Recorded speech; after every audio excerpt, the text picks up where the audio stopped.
Assalamualaikum semuanya. Sebelumnya saya ucapkan terima kasih karena masih terus mengikuti cerita bergambar di channel ini. Dan untuk kawan-kawan yang belum subscribe ke channel ini, dukung saya ya. Klik tombol subscribe dan klik logo lonceng untuk bisa berlangganan gratis di video cerita bergambar selanjutnya. Oke, sebagai imbalannya kali ini saya akan coba menggambar sekaligus bercerita tentang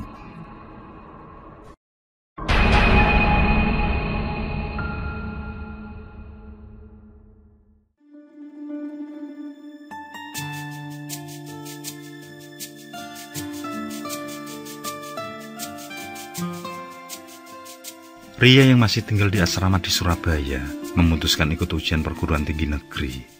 Ia tidak memberitahu orang tuanya saat ikut UMPTN tersebut, yang kemudian diterima di Universitas Airlangga Surabaya jurusan sastra. Kebanggaan tersendiri bagi Ria, ia akan meraih cita-cita yang diimpikan selama ini. Namun saat berita bahagia itu disampaikan pada mamanya, justru si mama marah besar. Merasa kalau Ria sudah sok jago, sudah bisa memutuskan masa depannya sendiri tanpa persetujuannya. Mama langsung menyuruh Ria untuk membatalkan berkuliah di sana dan menyuruh mengambil jurusan keperawatan.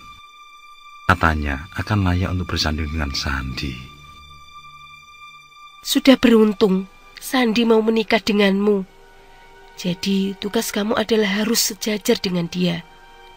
Paling tidak menjadi bidan atau menjadi seorang perawat, ucap si mama memaksa. Ria tidak bisa menolak. Ia pun kembali mengikuti ujian. Dan kali ini ia diterima di Universitas Negeri di Surabaya dengan jurusan keperawatan. Ia berharap mampu melewati semua dengan lancar.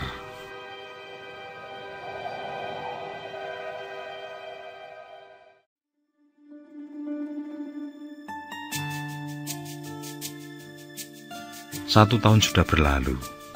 Ria tidak bisa pulang sesering mungkin ke Sidoarjo, yakni ke rumah tantenya, di mana ia disuruh oleh mama untuk tinggal di sana. Saat itu, mama baru saja melahirkan anak kembar. Meski tidak bisa mendampingi dan menengok adik kembarnya, namun Ria ikut senang mendengar kabar bahagia itu. Malam ini, sengaja Ria pulang terlebih dulu, mesti acara muda-mudi Kristen di gereja belum usai. Ada kegiatan khusus yang harus ia kerjakan bersama Ineke, teman sekampusnya. Tidak usahlah Bang, kamu lanjutkan saja acaranya, ucap Ria saat Sandi akan mengantar kembali ke asrama. Dengan naik ojek ia pun meninggalkan gereja, membiarkan Sandi menatap kepergiannya dengan penuh tanda tanya. Saat mendekati jam 11 malam, terdengar telepon asrama berdering. Beberapa saat kemudian Ria dipanggil oleh pihak asrama karena ada telepon penting untuknya. Ternyata suara di seberang adalah milik Sandi. Kekasihnya itu telah berhasil mengelabui pihak asrama demi berbicara dengan dia. Karena asrama putri itu tidak pernah mengizinkan pihak manapun menelepon kecuali ada hal yang mendesak. Ada apa Sandi? Tanya Ria setelah pihak asrama meninggalkan gagang telepon untuknya. Sandi memberitahu kalau malam itu ia meminta izin hendak mengantarkan seorang teman perempuan. Gadis yang bernama Ulfi itu kemalaman setelah acara muda-mudi Kristen di gereja. Dan ini adalah yang ketiga kali Sandi selalu mengantarkan. Ria menghargai kejujuran Sandi akan hal itu, tapi ia juga tidak mau jika sampai terjadi hal yang tidak diinginkan. Pikiran kotor itu pun muncul seketika, yang membuat firasat Ria merasa tidak baik. Ada rasa cemburu yang ia rasakan. Dengan setengah marah, ia pun menyuruh Sandi agar tidak mengantar Ulfi. Disuruhnya Sandi membantu mencarikan becak, ojek, atau transportasi lain saja. Di seberang sana, Sandi masih mencoba meyakinkan Ria bahwa tidak ada transportasi di malam itu. Ia juga meyakinkan kalau hubungan di antara mereka hanyalah sebatas teman, tidak lebih. Jadi jangan sampai Ria berpikir macam-macam. Terserah kamu sajalah Bang, ucap Ria disusul menutup gagang telepon. Meski ada rasa was-was, namun Ria meyakinkan diri jika apa yang diucapkan Sandi adalah sebuah kejujuran. Tidak ada hubungan apapun antara dia dengan Ulfi, gadis yang lebih cantik dan berasal dari keluarga lebih kaya darinya. Bisa saja Sandi berbalik hati karena Ulfi masih sendiri kala itu.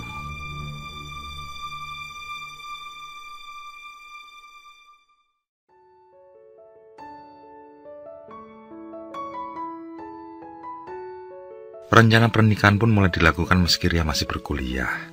Pada akhirnya, persiapan pernikahan dilaksanakan. Setelah hari dan tanggal ditentukan, undangan langsung dicetak. Termasuk seragam dinas sebagai istri abdi negara pun sudah jadi. Segala persiapan hampir 50% sudah terlaksana. Hingga suatu hari, Sandi mengajak Ria untuk mengikuti acara tutup tahun perkumpulan pemuda. Acara tersebut dilaksanakan di Bromo selama 1 malam. Maaf Bang, aku tidak bisa ikut. Aku harus praktek di rumah sakit nanti malam, ucap Ria. Sebenarnya ia juga ingin melarang Sandi untuk ikut. Ia berpikir, pasti ada saja yang melanggar peraturan untuk minum minuman beralkohol. Bisa juga mereka melakukan pergaulan bebas dengan pasangan yang dibawa. Namun setelah dipikir ulang, Sandi pasti ingin merayakan masa lajang dengan semua temannya, sehingga Ria pun pasrah. Ia berharap semoga tidak ada hal-hal negatif yang terjadi, yang akan mengganggu pernikahan yang sudah terencana. Berangkatlah Sandi seorang diri. Ia tetap pergi, meski tanpa calon istrinya.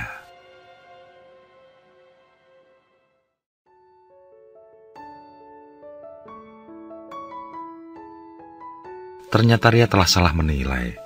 4 hari kemudian, Sandi menemuinya di kafe samping asrama.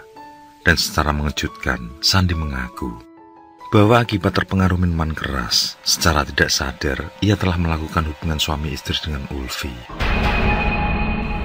Ia merasa dihantui rasa bersalah hingga mengakui perbuatannya. Berharap Ria mau memaafkan dan tetap menerima sebagai suami. Mendengar penuturan tersebut, sontak membuat hati Ria hancur. Sama sekali ia tidak menduga jika Ulfi datang di malam itu. Atau mungkin memang Sandi sengaja mengajak perempuan cantik itu. Ria tidak bicara apapun. Hatinya yang sakit membuat perasaannya menjadi hampa. Dengan air mata yang menetes, ia pun meninggalkan Sandi. Berjalan menuju asrama dengan langkah gonta sedikit menyeret. Panggilan dari Sandi yang tidak berani masuk karena aturan asrama tidak digubrisnya. Begitu juga dengan panggilan dari teman-teman dan penghuni lain. Ria terus berjalan seperti tanpa nyawa. Sesampai di kamar, ia menangis di tumpukan bantal. Aku butuh sendiri, ucapnya saat beberapa kawan mendekat untuk menghibur. Penyesalan yang sangat dalam masih ia rasakan. Seandainya ia tahu Ulfi berada di sana malam itu, ia pasti melarang Sandi untuk pergi. Tapi semua sudah terjadi. Ia harus bisa melupakan semua dan menjalin hubungan kembali dengan Sandi. Lelaki yang selama ini banyak membantu saat dalam keterpurukan. Sekuat tenaga Ria mencoba tegar. Ia harus berpikir tentang pernikahan yang sebentar lagi akan berlangsung.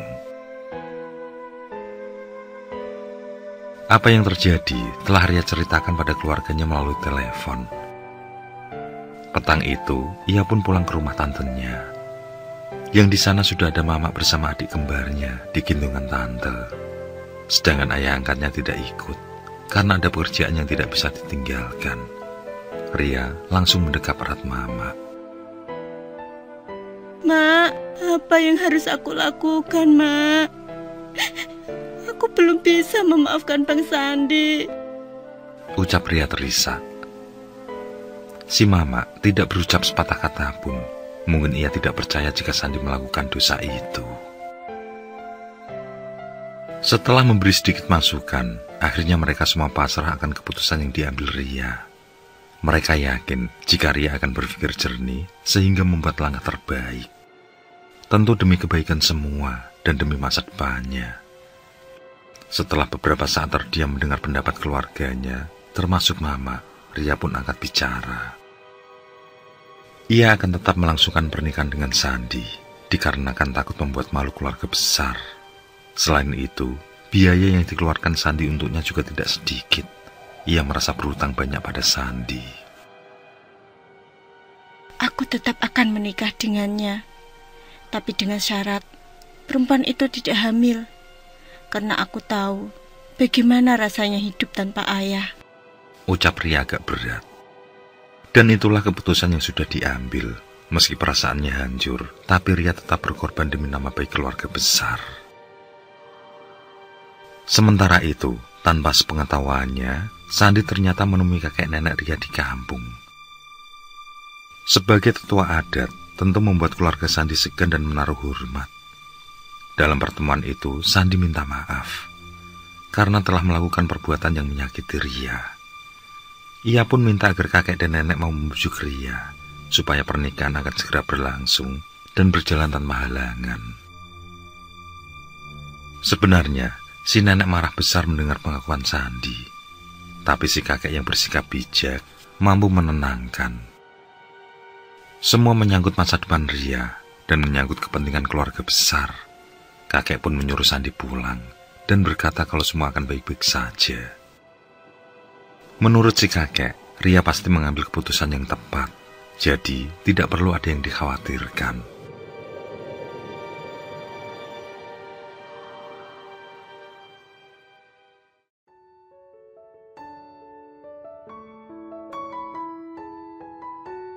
Tiga minggu kemudian, persiapan pernikahan sudah mencapai 80% terlengkapi. Tapi di saat itu pula, gangguan kembali datang. Secara tiba-tiba, Ulfi datang menemui keluarga Ria bersama ayah ibunya. Ia minta keluarga Ria berbelas kasihan agar membatalkan pernikahan, karena Ulfi sudah hamil 2 minggu. Bak petir di siang hari, seketika Ria lemas hingga tidak sadarkan diri. Entah apa yang terjadi selanjutnya, Ria tidak lagi tahu. Saat tersadar, kakek dan neneknya yang baru tiba sudah mendampingi. Sedangkan mama dan keluarga lain berada di ruang tamu. Ria langsung menangis begitu teringat kedatangan Ulfi. Aku tidak mau menikah dengan Sandi, Kek. Biarlah aku yang mengalah, ucap Ria sambil terisak. Kakek menyuruhnya untuk bersabar. Sedangkan nenek yang tahu kelakuan Sandi mulai tidak setuju, langsung mendukung keputusan cucunya. Dia tidak akan tenang hidupnya. Lihat saja, karma pasti berlaku, ucap si nenek penuh amarah. Selama ini, si nenek dikenal sebagai keturunan orang berilmu. Semasa hidup, ibu dari nenek Ria adalah seorang dukun yang menganut kepercayaan animisme. Beliau mampu mengobati berbagai macam penyakit santet, juga mampu berkomunikasi dengan makhluk gaib. Eyang buyut Ria tersebut meninggal di usia lebih dari 100 tahun. Dan diyakini oleh warga sekitar kalau ilmunya diwarisi oleh nenek Ria. Tapi selama ini, nenek Ria hanya mau membantu orang yang benar-benar membutuhkan. Jadi, tidak semua tamu yang datang dilayani, sehingga orang-orang merasa enggan jika minta bantuan si nenek. Keputusan berat pun diambil Ria. Sesuai syarat yang dijanjikan, ia harus membatalkan pernikahan yang akan dilaksanakan 2 minggu ke depan dan merelakan Sandi untuk bersama Ulfi. Semua barang pemberian Sandi pun dikembalikan melalui tantenya. Ria juga memutus semua komunikasi dari Sandi maupun keluarganya. Pertemuan terakhir dengan Sandi adalah sebuah duka luar biasa bagi Ria. Sosok yang sudah membantu dalam hal keuangan, termasuk saat ia dalam keterpurukan, harus pergi dalam kehidupannya. Ria harus mampu melupakan semua kenangan terindah yang mereka lewati. Sandi sendiri merasa menyesal karena telah khilaf. Ia tidak ingin semua yang telah diberikan dibahas dan dikembalikan. Karena baginya, mengenal dan bersama Maria adalah bagian hidup terindah. Aku sangat berharap Tuhan mempertemukan kita kelak di lain alam, ucap Sandi dengan menitikkan air mata. Itulah malam terakhir mereka berpisah setelah sekian tahun bersama. Bagaimanapun, kehendak Tuhan adalah yang terbaik bagi mereka.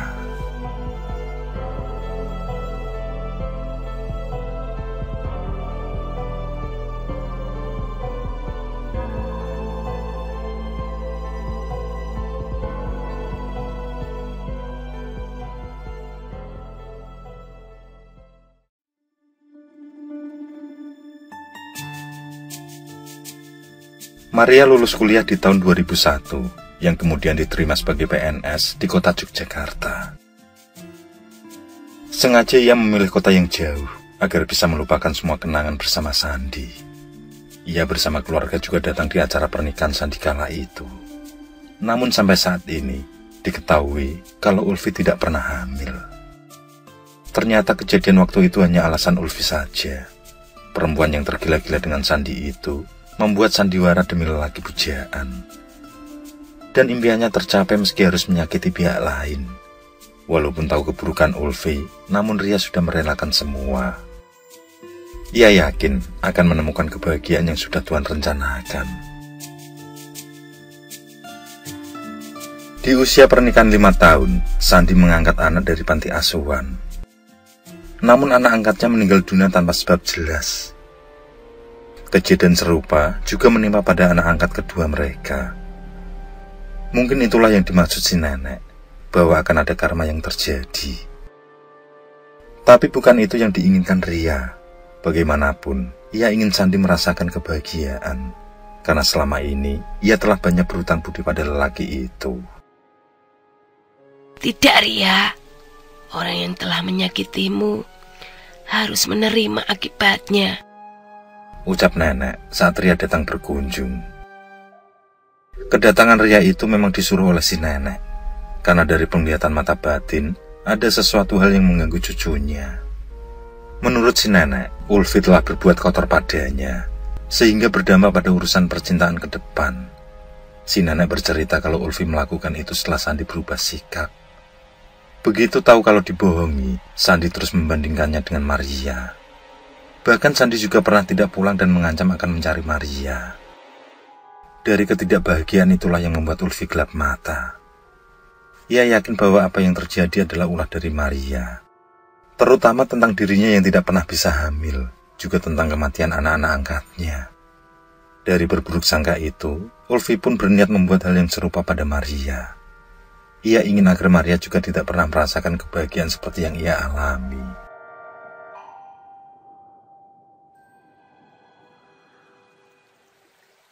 Malam itu, si nenek memandikan Ria di sebuah sendang, di mana sendang tersebut dekat dengan mata air yang mengalir. Ritual tersebut dilakukan agar Ria terlepas dari nasib buruk dan terhindar dari ancaman gaib yang dikirim Ulfi. Di sana, si nenek sudah menyiapkan anggir, yakni semacam jeruk purut dengan kulit berbenjol-benjol. Juga sebuah pisau yang masih baru, karena memang pisau baru harus yang dipergunakan, tidak boleh pisau lama atau bekas. Setelah anggir dibelah dan airnya diperas di sendang, Ria pun masuk dengan menggunakan sawak, yakni sejenis kain yang bergambar motif batik, yang biasa dipakai sebagai bawaan kaum wanita. Kemudian ia menuju mata air. Begitu sampai, ia menekuk lutut dan menaruh tangan di dadanya. Di saat melakukan itu, yang terbayang adalah wajah mamanya dan sosok sang kuasa. Setelah beberapa saat, Ria diberi anggir kedua oleh si nenek. Disuruh mengoles dari bagian ujung kepala ke bagian bawah mata kaki. Setelah itu, Ria mengiris bagian tengah dengan memutar, lalu diperas anggir tersebut ke air di hadapannya. Setelah itu Ria mengambil air tersebut dengan mencakup, lalu meminumnya.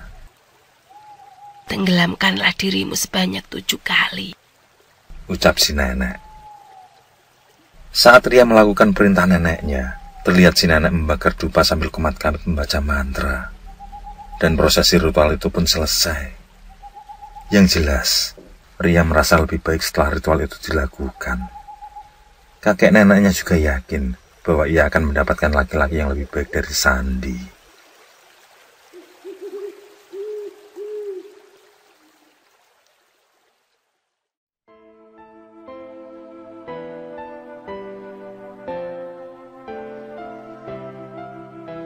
Enam bulan berlalu, tepat di 2 bulan dari kematian kakeknya. Hari ini neneknya yang meninggal dunia. Seusai prosesi pemakaman, Ria duduk di teras rumah sambil merenung. Ia selalu ingat dengan ucapan si nenek tentang Ulfi yang menyalahi hidupnya. Pada kenyataan, sampai sekarang ia belum mendapatkan sosok pria yang serius. Di usia yang sudah matang tentu hal itu sangat mengganggu batinnya. Ia berharap doa si nenek segera terkabul, yakni mendapat sosok pendamping yang membuat bahagia. Apa yang kamu pikirkan, Ria? Ucapan si Mama membuat Ria terkesiap. Si Mama yang duduk di sebelahnya tampak masih terpukul saat kepergian nenek. Kemudian Mama menceritakan tentang satu rahasia pada Ria, yang mana cerita tersebut menyangkut masa lalu Ria dan menyangkut pula dengan neneknya. Di malam hari tepat setelah Ria pingsan karena kedatangan Ulfi kala itu, neneknya merasa sangat marah. Si nenek kemudian memberikan dua pilihan pada Mama Ria, yaitu uang atau bunga. Jika Mama memilih uang, maka Sandi dan keturunannya tetap mendapatkan kekayaan dengan wajar, namun tidak memperoleh keturunan laki-laki. Bisa juga tidak mempunyai keturunan sama sekali. Jika memutuskan mengangkat anak, maka akan selalu meninggal dunia. Sedangkan jika memilih bunga, maka Sandi dan keturunannya tidak akan bisa kaya, namun keturunannya akan beranak pinak. Akan lahir generasi penerus seperti sewajarnya. Karena disuruh memilih, Mama yang kala itu juga dipenuhi kesedihan dan amarah, akhirnya memilih uang. Dan mungkin itulah yang menyebabkan kehidupan Sandi penuh penderitaan meski berlimpah harta. Siapapun yang membuat sakit hati nenekmu, maka hidupnya tidak akan bahagia. Dan sampai nenek kamu meninggal dunia, beliau belum bisa memaafkan keluarga Sandi. Tutur Mama Ria mengenang hari-hari terakhir ibundanya. Semua sudah terjadi. Ria tidak dapat berbuat apa-apa untuk mengembalikan kebahagiaan Sandi. Ia merasa berdosa atas apa yang telah terjadi. Tapi bagaimanapun juga, kehidupan akan terus berlanjut. Di usia yang semakin matang, Maria belum juga mendapatkan jodoh sesuai ucapan kakek neneknya. Meski begitu, ia selalu tenang dalam menjalani aktivitas sehari-hari. Ia tidak ingin terbebani dengan masalah tersebut. Sekarang, Ria menjajal sebuah rumah di perumahan dekat tempat ia bekerja. Ia juga membuka praktek yang hasilnya lumayan untuk membayar cicilan rumah. Setiap kali mengingat Sandi, ia selalu dihantui perasaan berdosa.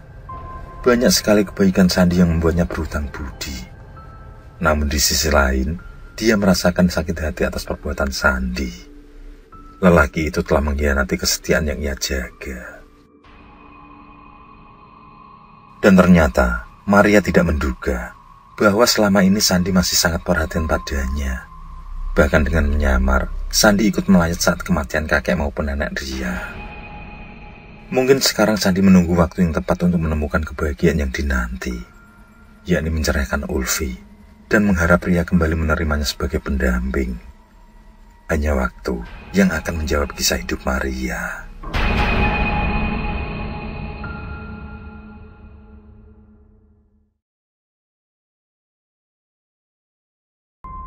Oke, saya kira cukup cerita kali ini. Untuk cerita-cerita lainnya, silahkan buka di bagian video dalam channel ini, di playlist cerita bergambar. Sekali lagi terima kasih ya. Jangan lupa like, komen, share juga boleh. Dan untuk yang belum subscribe, langsung klik tombol subscribe. Semangat berkarya. Akhirul kalam, wassalamualaikum warahmatullahi wabarakatuh.